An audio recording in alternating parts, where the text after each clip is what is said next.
आज चांगला पवित्र दिवस आहे. बोला भारत माता की जय. दोन्ही हात वरती करून भारत माता की भारत माता की वंदे वंदे. छत्रपती शिवाजी महाराजांचा छत्रपती शिवाजी महाराजांचा. आजचा योगायोग चांगला आहे. शिवजयंती आपल्या मनामनातील आपलं अखंड हिंदुस्थानचं दैवत छत्रपती शिवाजी महाराज आणि ज्यांच्या पदस्पर्शाने पावन झालेले आपले जव्हार नगरी, त्यांच्या जयंतीचा योगायोग पकडून तुम्ही आजच्या क्रिकेट सामन्यांचं आयोजन इथे केलेलं आहे.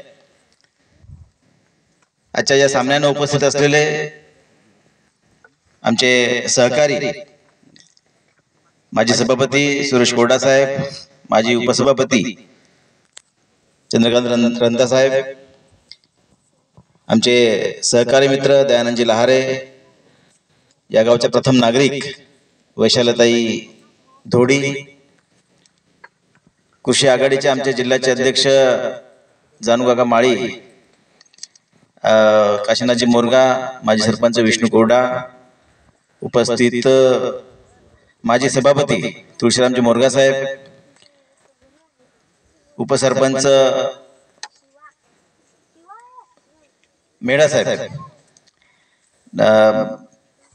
व्यासपीठावरचे सर्व ज्येष्ठ नागरिक आणि माझ्या समेत आलेले निलेश मोरगा, विजय दुधेडा, या सामन्यांचे आयोजन करणारी सगळी कमिटी आणि क्रिकेट रसिक बंधूंनो, खरं तर मोखाच्या पाड्यात म्हणजे लांबून गेलो, पण मोखाच्या पाड्यात इथे मी पहिल्यांदा आलो. आणि येता येताच आम्ही जसं रस्त्यावरून वळालो कुंडाच्या पाड्यावरून, तिथून आम्ही रस्त्याची चर्चा करत करत आलो. माझ्यासमवेत कोरडा साहेब होते की बरीचशी रस्त्याची दुरावस्था झालेली आहे. इथे आल्यानंतर रंधा साहेबांशी सुद्धा चर्चा झाली आणि त्यांनी सांगितलं की निमंत्रणामध्ये एक काहीतरी स्वार्थ दडलेला असतो. परंतु निश्चितच मी सांगू शकेन की इथे येणाऱ्या काळामध्ये आपण कोरडा साहेब आणि रंधा साहेबांच्या मदतीने आपण हे रस्ते निश्चितच मंजूर करण्याचा प्रयत्न करू. आणि इथे जवळच तो पाझर तलाव पण आहे वनवासीचा, आणि त्यामुळे तशा प्रकारचे बंधारे आपल्याकडे जर झाले तर निश्चितच आपल्या सिंचन क्षमता वाढेल आणि थोडं शेतीपूरक फळशेती फुलशेती अशी आपण या भागात घेऊ शकतो आणि थोडी सधनता व्यावसायिकता वाढवू शकतो. इथे आल्यानंतर निश्चित मला चांगलं वाटलं की बऱ्याच ठिकाणी आता मी म्हणजे सर्व दूर पूर्ण मतदारसंघात जातोय. बऱ्याच ठिकाणी शेतातच अशी मैदानं असतात, पिच असतो, परंतु बाकी काय यथायथा परिस्थिती असते. परंतु तुम्ही आयोजन कमिटीने चांगली मेहनत घेऊन इथे 2 चांगली मैदानं उपलब्ध करून दिलेत क्रिकेट रसिकांसाठी. त्यामुळे मी आयोजकांचं खूप खूप आभार व्यक्त करून त्यांचं अभिनंदन करतो. आणि खरं तर थोडंसं मेन रस्त्यापासून जरी लांब असलं तरी सुद्धा क्रिकेट रसिकांना आणि त्यांच्या टीमला इथे येण्यात तशी काही अडचण नाही आहे.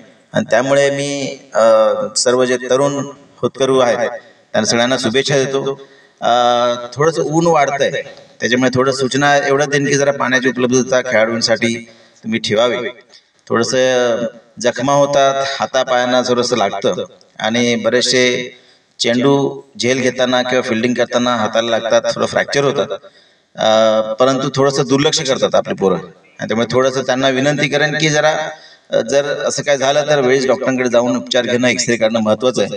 कारण मी हाडांचा डॉक्टर आहे आणि त्याच्यामुळे मला माहित आहे की खेळाडू माझ्याकडे येतात तोपर्यंत महिना उलटलेला असतो आणि एवढ्यानंतर मग ट्रीटमेंट करताना मुश्किल होऊन जाते. त्याच्यामुळे सगळ्यांना विनंती की हे थोडंसं पाळावं आणि थोडेसे प्रायव्हेट पार्टसाठी पॅडिंग खूप महत्त्वाचे आहे, त्यामुळे ते सुद्धा उपलब्ध करावे.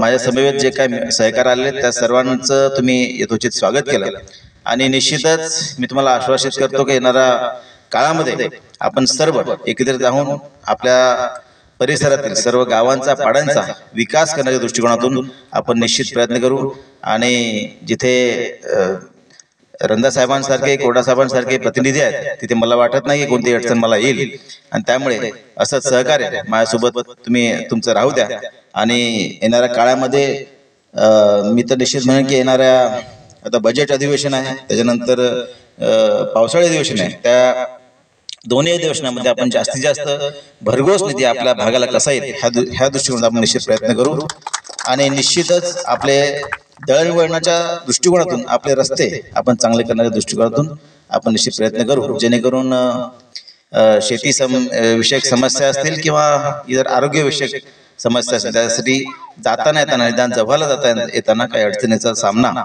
करायला लागला नाही पाहिजे या दृष्टिकोनातून आणि इतर शेतीविषयक असेल किंवा इतर जनमानसातील ज्या काही योजना असतील त्या निश्चितच आपण राबवण्याचा प्रयत्न करू असं सगळ्यांना आश्वासित करतो आमचं स्वागत केलं त्यामुळे आपल्या सर्वांचं आभार व्यक्त करतो थांबतो जय हिंद जय महाराष्ट्र